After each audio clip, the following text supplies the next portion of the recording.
This is CNN Breaking News. Welcome to our viewers here in the United States and around the world. I'm Wolf Blitzer in the Situation Room. We're following breaking news. 10 Republican senators are sitting down with President Biden this hour over at the White House to talk about a COVID relief package.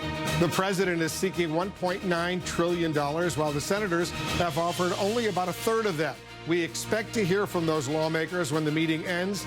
Meanwhile, this is very disturbing. The U.S. coronavirus death toll is now topped 442,000 people as the country faces more than 26.2 million confirmed cases. And January is now officially the deadliest month of the pandemic here in the United States. We'll talk about all of the late-breaking developments, the pandemic news in a few moments with President Biden's top medical advisor, Dr. Anthony Fauci. He will join us live right here in the Situation Room.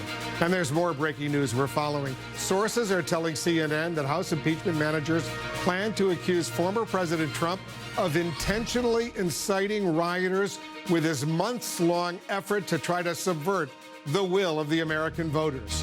First, let's get to the White House right away. Our chief White House correspondent, Caitlin Collins, is joining us right now. Caitlin, there's a huge gap between what the president is seeking for emergency COVID relief and what these group of 10 Republican senators are now offering. Yeah, Wolf, it's a very wide gap, and so the White House is downplaying expectations for what's going to come out of this meeting with these 10 Republicans happening right now inside the Oval Office, where reporters are about to go and cameras are about to be there to capture it all. But the White House is saying don't expect them to walk out of that room with some kind of bipartisan deal that they've struck, because basically it's a really wide gap between what these Republicans have put forward, this $600 billion proposal, and what President Biden has put forward, which of course is $1.9 trillion. And the devil is in the details with those of what Republicans are looking at and what Democrats are saying they're going to push ahead with. But listen to what the White House press secretary said just a few hours ago when she was asked about what we should expect to happen during this Oval Office sit-down. What this meeting is not is a forum for the president to make or accept an offer. Clearly, he thinks the package size needs to be closer to what he proposed than smaller. Now, Wolf, Jerry Moran is one of those Republican senators who is part of this group that is being led by Susan Collins of Maine. They're in this meeting with President Biden right now. He did an interview from the White House earlier on Fox News where he was saying that what he's going to do is encourage Biden to go smaller, less expensive, and a more targeted bill. And he encouraged Democrats to not use that process known as reconciliation, where they could basically go it alone without any Republican support, though we know Democrats are already moving in that direction on Capitol Hill. So what the outcome of this is going to be remains to be seen, but we should note we do expect to hear from those Republicans outside the West Wing once that meeting is over, Wolf. Of course, we'll stand by for live coverage of that. Caitlin, we also know that Senator Joe Manchin of West Virginia, he's a key Democrat, a moderate Democrat. He was clearly frustrated by an interview that Vice President Kamala Harris did last week, an interview she did for a local TV station in West Virginia. So how's the White House handling that? Well, they said that they've reached out to him. It's not clear who in the White House has actually reached out to Senator Joe Manchin, but what he's unhappy about is that he said he did not get a heads up that the vice president was going to be doing local news in his state. And if you watch her interviews that she did, which was, we were told by the White House, targeted specifically to West Virginia and Arizona, she talks about the need to pass this proposal that they are working on. And what Manchin said he was so frustrated by was not just that he wasn't told beforehand that it was going to happen, but he saw it as an attempt to get him to sign on to this bill, to pressure him to support this bill. And he says that he's been working behind the scenes trying to get Republicans to get on board with the president's support, talking about where they could find some middle ground. So he said he was frustrated by that. And of course, it's not just on this proposal, given we do not think Manchin is someone who would vote no on the next coronavirus relief bill. But Wolf, Democrats have a very slim majority in the Senate, so they can't afford to lose anyone, certainly not the most moderate Democrat in the Senate. And that's what Joe Manchin represents. I think the White House was aware of that, and so they talked about how key he could be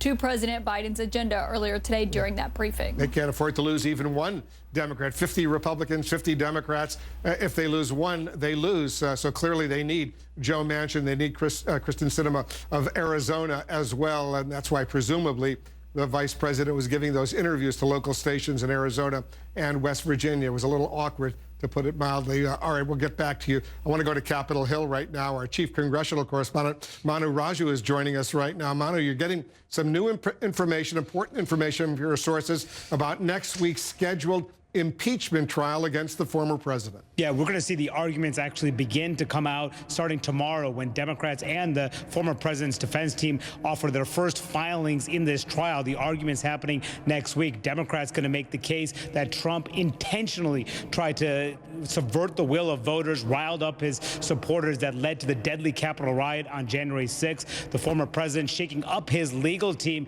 adding 2 attorneys to his case, but there was a dispute over whether they would focus on Trump's lie that the election was stolen. And I just asked a top Republican senator what he would do if the former president's team focused on that lie, that conspiracy that the election was stolen. He said it would be a great disservice to the former president.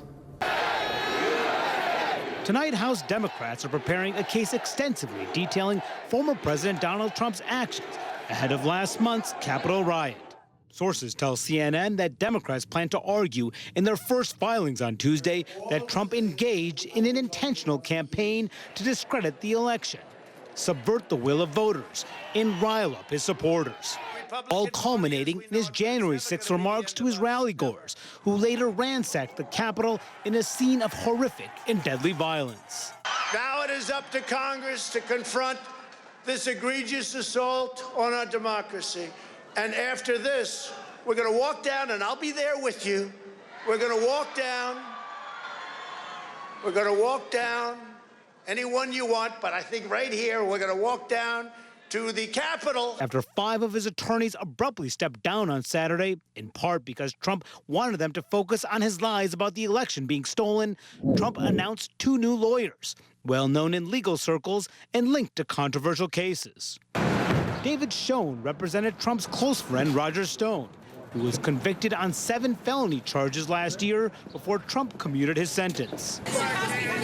And as a district attorney, Kastner declined to prosecute Bill Cosby in 2005, arguing the evidence wasn't strong enough. Despite his legal problems, Trump remains a potent political force within the GOP, raking in more than $30 million in the final weeks of 2020. And he continues to have major influence with House Republicans.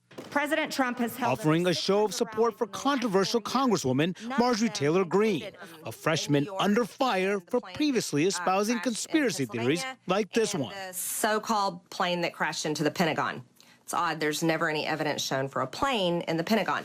Greene tweeted on Saturday that she had a great call with Trump, thanking him for his support. But in Washington, her 2018 comments claiming that a massacre at a Parkland, Florida high school was staged could force her off the House Education Committee. A source tells CNN that House Majority Leader Steny Hoyer is giving an ultimatum to House GOP leader Kevin McCarthy, saying if Greene is not stripped from her committee assignments within 72 hours, the House will vote to do just that.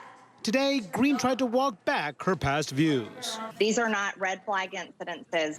They are not fake, and it's terrible, the loss that these families go through and their friends as well, and it should never happen. Some Republicans also alarmed by her rhetoric before she won her House seat.